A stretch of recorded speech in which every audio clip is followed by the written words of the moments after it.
welcome back to another season of Claremont High Network. I'm your host, Kaitlyn. And I'm your co-host, Luke Roy. Last week, we had a little conversation with the football team's head coach, Jake Caron, about how the team's feeling going into league and their matchup versus Los Osos. Here's a part of our conversation. So you said about, some of those matchups were really close. The record could be a lot different. Obviously, as a viewer, watching those games, it's a lot of fun. It's a blast, I mean, I remember during the Diamond Bar game, me and, my color commentator, Henry, we were just kind of like, is this real? Like, is this real? But what's it like coaching in those games? I know you guys have said you obviously prefer, those blowout wins, but what is it like coaching in a one-score game that's going down to the final drive? I could say, you always prepare for every element of a game, but the reality is that every game has a specific or certain formula to come out victorious. And the Capistrano week one was a very different box score than the Diamond Bar game. So being able to make live adjustments, seeing the tempo and the flow of a game, it comes down to complementary football between your special teams unit, your defense, and your offense playing well with one another and taking advantage of momentum shifts. And not getting too high or too down in a game and trying to do your best to stay even keel. It's easier to say and it's harder to do in live time to keep your emotions in check. Be excited for a good play, but look forward to the next play, the next drive, the next series, the next quarter, make a couple adjustments at halftime, and hope for the best that the game's close in the fourth quarter. That's why you train year-round to have those moments and those experiences. And I'm very confident in our players' ability and our coaching staff's ability to win tight games late. Speaking of coaching and training, how is it different in a bye week and like a normal game week? You can take a bye weekend maybe earlier in the season. I was adamant about doing 5 straight games and then taking a bye and getting ready for league. First things first, it gives the players a chance to recharge their batteries, have a better work-life balance this week, work on their mental health, and first and foremost, academic performance. So we've had shortened practices, only in helmets, more individual training time and development, more allocation of training in the weight room and working on mobility and stretching and our conditioning protocols. So it's less focused on game prep for Los Osos, and it's more of a reset to kind of super compensate and to get ready to peak late in the year. And for the staff too, it's a time for them to spend more quality time with their families. It's a sacrifice and investment to prepare every week for the quality opponents we have. A lot of our opponents are bigger, stronger, and faster than we are. And so we have to outmatch their intensity with scheme and knowledge and playbook and execute those elements. And so the bye weekend's much needed. Everybody get a chance to rest a little bit and to get ready for a competitive Osos game, and then try to reach some of our outcome goals late in the year. Well, you talked a little bit about scheme, and I wanted to highlight some players that I've noticed that have really come out this year and, how they've been able to help your offense. Now, first I want to start off with, probably the 2 biggest names transfer-wise on your offense, quarterback Brandon Coronado and, a homecoming for receiver Max Leeper. What did those 2 add to this offensive attack that was already very dangerous with, Doug Yegi and Kingston Fajardo? I'd agree with you that they are a catalyst to our success. I think both of them played youth sports growing up together, so they had some familiarity. That's really important too, is cohesiveness with youth athletics and playing with the kids you grew up with. And you have a lot of pride and passion if that's the process, and you're able to keep those groups of individuals together through the ranks of youth sports, middle school, and then high school. So we're taking advantage of continuity, positive relationships, great rapport between Brandon and Max. And then, we're fortunate to have multiple playmakers on offense. And you mentioned Doug and Kingston. They've been unbelievable for 2 years.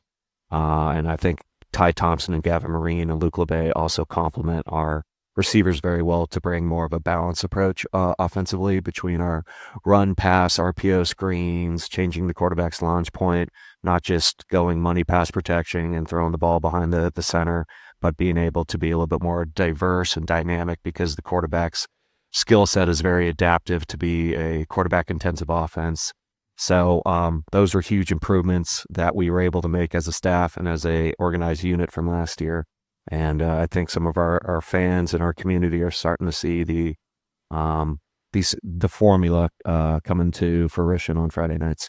And you mentioned one name that I wanted to highlight, Ty Thompson. Last year we saw flashes with him, kind of more in a committee with him, Gavin, Alvarado. Me and Henry were speculating maybe it's a committee coming into this year. Ty Thompson's really taken that, I guess RB1. What has he shown from last year to this year, and like how does he open up an offense? Great question. It's a testament to Ty's leadership and selflessness that put himself in this position of success. And it started with his freshman year when he played for us off. He split time at running back and linebacker. So I was fortunate enough to still have that game tape in our huddle platform, so I could watch Ty his freshman year, even though I wasn't coaching in the program. And being able to meet with his freshman coach, Coach Grelk, who's also our defense coordinator now, on Ty's exceptional ability at running back and linebacker. And so my first year is Ty's sophomore year, and our big need at that point was linebacker. And Ty was only a sophomore, but he took the responsibility of starting varsity as a sophomore, concentrating on linebacker, and then really taking care of his development and not having him play both ways as a sophomore at running back and linebacker simultaneously. Just really let him concentrate on the linebacker position, which he had a lot of success with. And then we had more of a running back committee on offense. This offseason, Ty had great training in the offseason, got bigger, stronger, and faster. I revisited with the staff to, see if there's more opportunities for him to get back at running back. And he took on the role, and he's been a great addition to the offense and what we've been able to produce both in the pass and run game. And Ty's very capable as a pass catcher as well. He's probably top 5 in the team in receiving, not only as a running back too. I mean, those screens have worked very well for the Wolfpack this year. Yeah. The screens are a matter of timing and rhythm. It's hard to coach screens during practice. So you have to have like a live element to be able to react and make key adjustments in a short amount of time. And Ty's really good at that. His situational awareness and football IQ is really impressive. And it's a testament to Ty for getting in phenomenal conditioning that I expect him to start playing more 2 ways going into league, a little bit more running back, a little bit of linebacker. We'll watch out for that. Well, speaking about offense, how are each player like incorporating defense in their plays or in general? How's the defense How's stepped up this year early, really showing out to start the year? Both sides of the ball is by committee, and all 11 guys need to do their job to execute, especially on offense. I think our dynamic plays are a product of our offensive line and their coach. So those 5 guys individually are good players, but as an organized unit, as a fist, they're very effective. They play well together. And I know the skill guys get a lot of publicity and notoriety because of their success, but it starts with the linemen up front. So congrats to Jake Weiss, Josh Dorado, Josh Moore, Logan Skates, newcomer Nolan Ryan, and a special shout out to my nephew Trey, who's a sophomore, and he's just started his first couple of varsity games at right guard and left guard. Defensive side of the ball, we have a couple outliers, a couple playmakers with Doug and Kingston, and any given pass, they can get an interception and take the ball back to the house. So you don't want to rely on turnovers, creating turnovers for defensive success. Our defense is complementary. All 3 levels work well with one another. 3 levels meaning the defensive line, the box linebackers, and the secondary. A lot of them cross-train between those levels. So their ability to do their job really well and understand the other 10 guys' jobs is really important, especially in a team-based defense. We really preach that all 11 guys have to pursue the ball with relentless aggression. And we always say 11 hats on the ball. If you have one guy trying to make an open field tackle, it's risky, and it's it gives the other team leverage and opportunities. But when you have 10 or 11 guys attacking the ball with relentless passion, it creates an infectious environment to be a part of. So defense led by Coach Grelk has made some opportunistic plays this year, and they keep getting better every week. And we're looking forward to incorporating more offensive guys to play defense like Ty Thompson, Max Leeper, and a couple new transfers. Okay. So last season, going into league, there was a good amount of momentum with the program 3-2, and then obviously not a great run in league. What do you think's the difference going to be this year going into league than maybe last year? Or you Sure, guys keep I the think same- there might be a difference within our program, but also other teams. I think Bonita and Glendora and Charter Oak and Colony and Los Osos were all exceptional last year, with really talented senior players that are some of them still playing college football.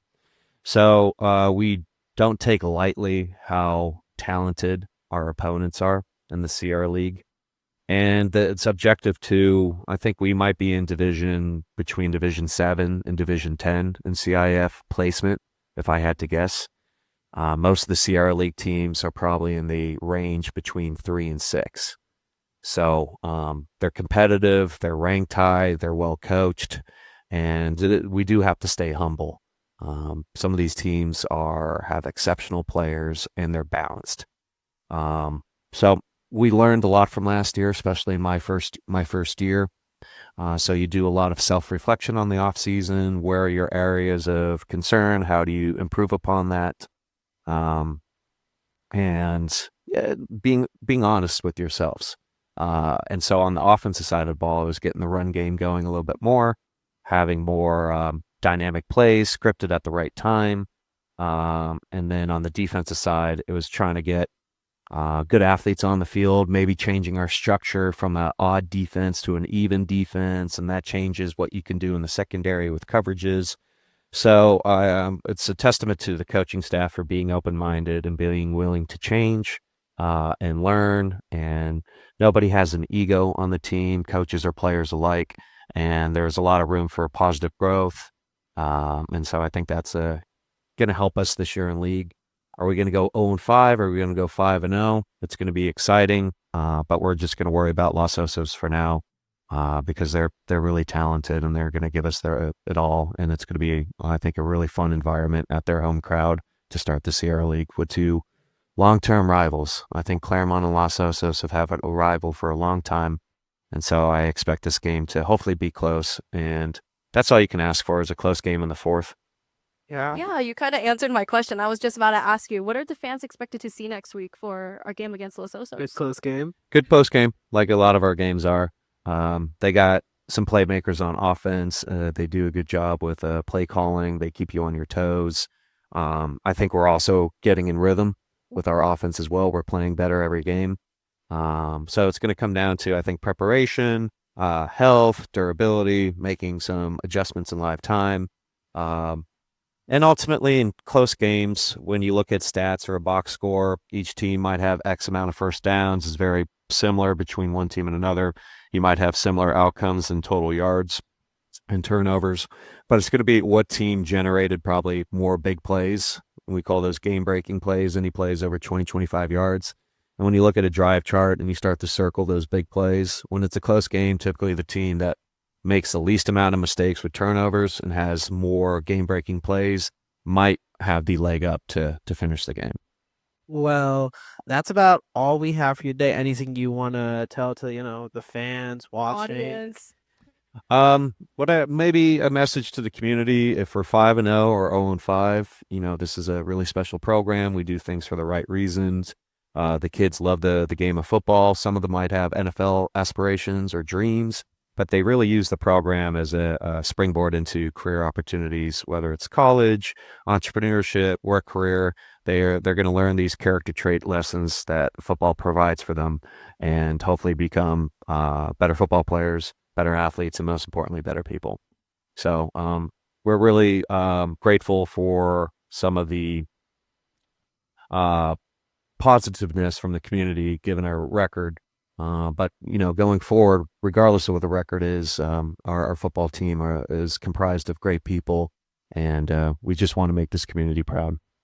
Yeah. Well, thank you so much for joining us today, taking a little bit of time out of your day to come sit down with us. We really And likewise, I know this is your lunchtime, and you guys are putting this together at the last minute. So thanks for sending me the questions ahead of time.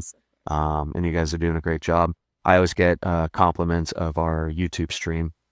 Some people think it's produced like ESPN or Fox Sports or NFL Red Zone. It's that awesome. That's a big compliment. Thank you.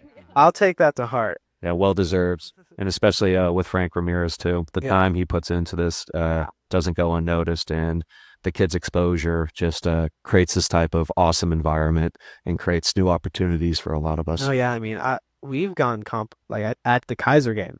Some of the Kaiser people were coming up saying, how cool it was. It very much is a cool opportunity, and we, obviously give thanks that we can even, with in conjunction with the football program that we can do this.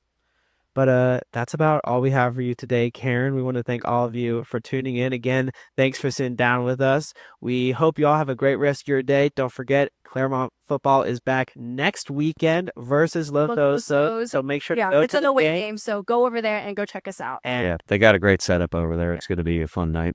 and if you can't go to the game, you can Yeah, always just tune watch in us live. here. Yeah, right here, Claremont High School Network. We'll be live at 7 o'clock for game time, so make sure to tune in. Well, that's all we have for you all today. Sounds Well, good. thank you so much for that interview. Thank you. Thank you so much. Thank you. Have a great rest of your weekend, guys. Yep. Go Pack. Bye, everybody. Go Fact.